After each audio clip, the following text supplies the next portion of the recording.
A little bit about myself: real estate investor, business owner, certified nurse midwife, mentor, marketing specialist.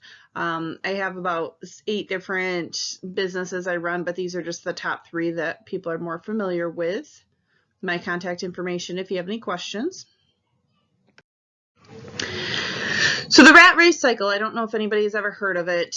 Most people, 98% of our wealth is held by the rich. 2% is held by everyone else stuck in the rat wheel.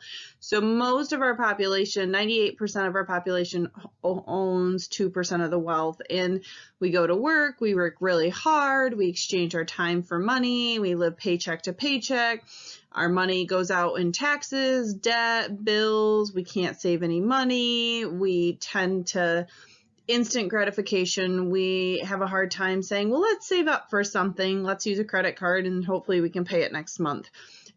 So that's a big challenge when you're living paycheck to paycheck because you're never getting ahead in life.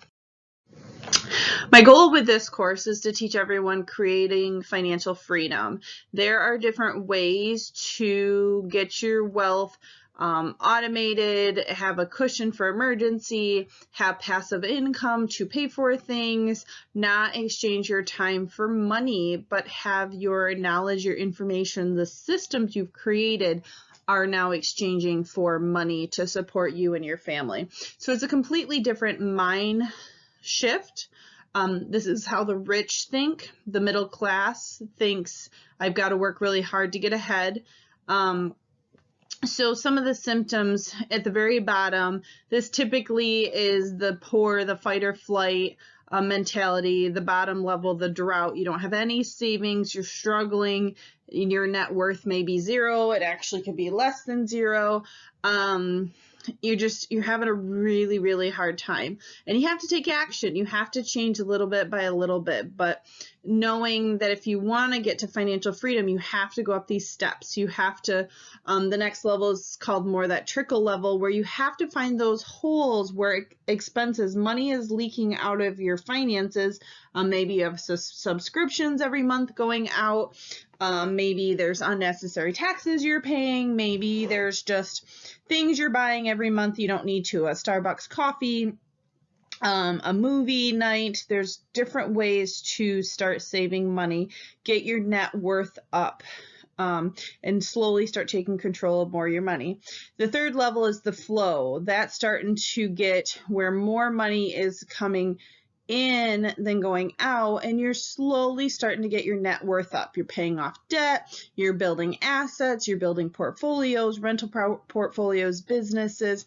You're starting to turn things around. So you're creating growth.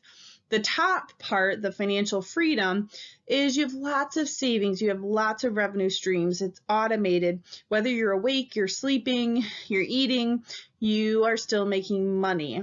So that's everyone's ultimate goal, is to not exchange time for money, but create a true financial freedom so that you don't have to worry about retirement, but you can worry about money always coming in and ease some of those worries. Passive income versus active income. So active income is you actively have to work to get it. So that's traditionally self-employment and employee. You have to exchange your time for the money coming in, goods and services, a paycheck. Passive income is more you're sleeping, you're awake, you're on vacation, you choose to work at your business. So that's real estate investing and business ownership. Typically larger businesses with over 500 employees. When you have small businesses, they tend to be more self-employed status versus business owner. There's 4 cash flow quadrants. Robert Kiyosaki talks about that with the cash flow party and the cash flow quadrants quite a bit. The employee, self-employment, business owner, investor. So our goal is to switch slowly from the active income bracket to the passive income bracket. So I talked about this a little bit briefly, and I said more like 98%, but it's 5% of the wealth is being held by a fraction of people. the other way around, 5% of the wealth is held by the majority of the world. 95% of the people hold 5% of the wealth. Most of the wealth in the world is held by just a fraction of people, the business owners, the people that own the systems, the people that employ the W-2 earners. So being an entrepreneur versus being an employee are completely night and day differences of how the money is made. So financial efficiency, most people are in low financial efficiency. They have linear incomes. They tend to live paycheck to paycheck. Your time is being exchanged for $1.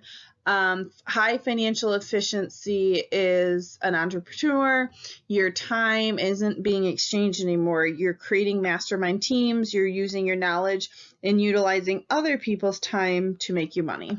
There's a lot of differences. Financial efficiency, a lot of people have debt, bad debt. You'll hear more about that. Mortgages, student loans, credit card debts. It's not making you any money. It's a liability. Versus if you have debt on the other side, it tends to be real estate investments. You're using debt to make money. So we talked briefly, the low financial efficiency is they have a lot of liabilities. They don't have as many assets. So they have a lot of items, materials, that instant gratification. So houses, cars, TVs, random items. Low financial efficiency is they pay the most in taxes. High financial efficiency pays a lot lower in taxes. So you have to work really hard and you get a lot of it taken away from you to utilize after your paycheck comes in. So high financial efficiency entrepreneurs, they use an income system. They get to work with their money within their business before they have to pay taxes versus when you and I go to work and we get our paycheck, the taxes are already taken out. There's a lot more assets with a high financial efficiency versus low. They put together portfolios, items that make them money versus lose them money. They write off a lot of interest reductions. So even if they have debt, it tends to be debt that they can write off with their taxes, not from their earned income. So there's big differences on taxes and efficiency. So we want to get our taxes as low as possible and increase our assets as much as possible.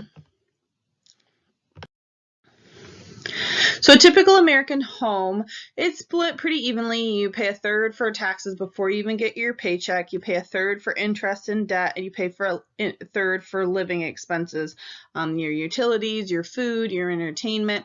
So it doesn't leave any room for savings and to get yourself into financial freedom.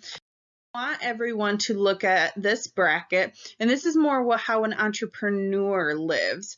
They aren't cutting their living expenses, they're increasing their living expenses because now their taxes are lowered. Instead of paying 33%, like the last bracket for taxes, we're paying more like 10%. Our interest is much lower because we don't have bad debt. We paid off our debt. We have assets making us money within our business. And so that increases your living expenses from 33% to 80%. So you're going to be a lot happier too. So there's two tax matrices, one for high financial efficiency, like a business owner, entrepreneur, and the low financial efficiency, a W-2 worker.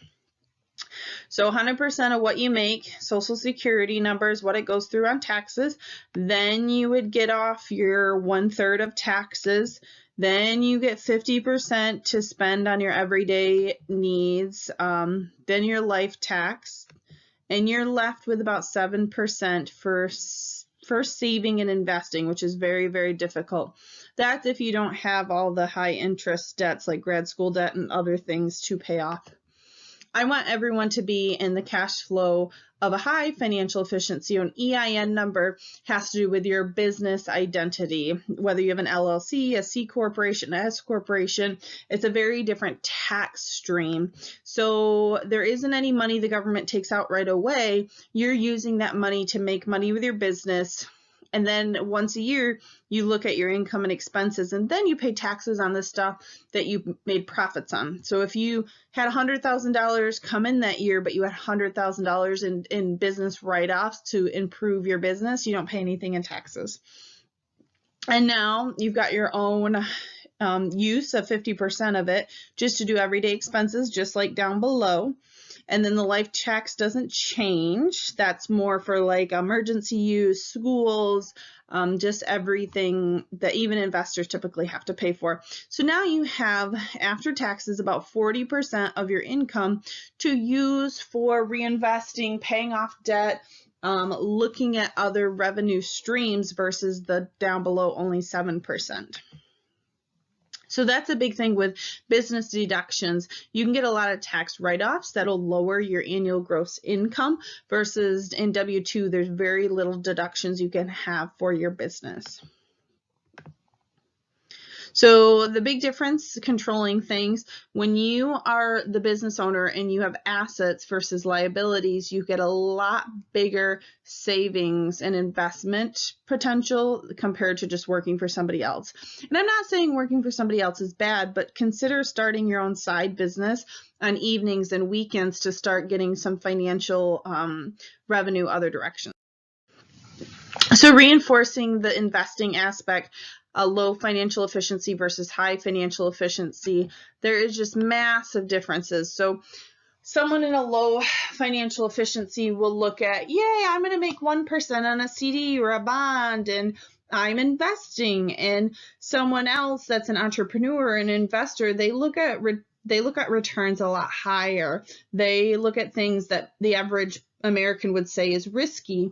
But investors get knowledge and training, and to them it's not risky because they know the numbers, they know the assets, they know how to get good property managers, get the right tenants, and it's relatively low risk if you have the knowledge and skills to do it. When you're putting your money in a CD or a bond, you're giving your money to the bank, and then the bank is making money off of you. So that's a big difference. If you can use your own money and you can make a much higher return, you could make 1% on your money with the bank using it, or you could make more like 12 to 50% on your own money. Which route would you rather choose? So the other cool thing that I always like to give everybody just a little hint of, one of the big benefits of having your own business, even if it's a side small one, you can pay your kids tax-free from your business. It's a very old law, over 100 years old. Farmers have been using it. So this year it had increased. So in 2019, you can pay up to $12,000 to each of your children tax-free, and put that into their own account and use that for vacations, for lessons, for clothing, for anything that they're doing and helping them to learn about money. So there's a lot of great benefits, and that'll decrease your gross income from your business. And your kids, they're learning, they're participating, it's kind of like doing chores for the house, but they're doing chores for your now. There's common business deductions you can look at, your cell phone, your house office, your computer, your paper, your laptop, your car. There's a lot of common things you're paying for now the hard way. People are paying for them with their paycheck versus you have a business that now can utilize those everyday expenses, and you can do it pre-tax. So it'll really accelerate some of those unnecessary taxes. You're paying 1/3 of your money to the government and then paying these bills, versus you could look at your everyday expenses, what could be done by the business versus your paycheck, and really cut down on those unnecessary. Decreasing your annual gross income. So having a side business, even if you make $100,000 a year, by having a side business with expenses, you can decrease the annual gross income, which will decrease the amount of taxes you're paying. So there's a lot of great benefits with just having, even if you're starting small and starting out, take a hobby you love, turn it into a business. If you love to do arts and crafts and you sell a little bit on the side, turn it into a business. Formalize it and keep receipts, and you now can write off all those things with your business that you were paying for with your W-2 income. Velocity banking, there's a lot of great stuff out there about velocity banking. To summarize it, it has to do with taking your credit cards that are 0% interest, your credit line for a house, and accelerating your debt payoff, because amortized loans and interest rates are completely different than fixed interest rates. So when we say your amortized loan with your house of 4% interest, that is not the same as a credit line for your house at 4% interest. One is 4% interest, amortized loan. It has a curve to it. That's your house loan. The credit line is a fixed interest. So it's like comparing 4 degrees Celsius, 4 degrees Fahrenheit. They're completely different units. So by having a fixed interest rate that you can use to pay off your debt, your amortized loan will go down faster and they'll be able to accelerate your principal payoff, which will decrease your interest. It is amazing to me how many people don't realize a 30-year loan, you don't even pay half on your payment, where you're half principal, half interest, till year 17 of that 30-year loan. The first couple of years, you're paying 90% plus interest just to have that house you're staying in, which is very, very different than a fixed interest rate. Creating financial freedom goals. So put down, where do you want to be in 10 years? Where do you want to be in 5 years? Where do you want to be in a year? And you gradually work steps to go in the right direction. If you want to have $1 million in a year, you've got to get assets, you've got to get income streams, you've got to get ways to make money to make that happen. You've got to get your debt down, your liabilities, you've got to get a budget, you have to figure out creative ways to make more money. I'm not a big fan of scarcity mindset. I'm a big fan of abundance mindset. Your knowledge, your skills, your power, if you can create and fill a need for someone else, you will make money doing it. If you're passionate about something, you're helping other people, you're filling a need in the community, you will be able to support yourself very well doing that. Versus scarcity mindset, you've got to shrink, you've got a tight budget. I'm not a big fan. Dave Ramsey works for some people, but it's kind of a hard way to live by shrinking and shrinking. We are meant to live our lives, and you need to do that by growing your income streams, not shrinking what you currently have.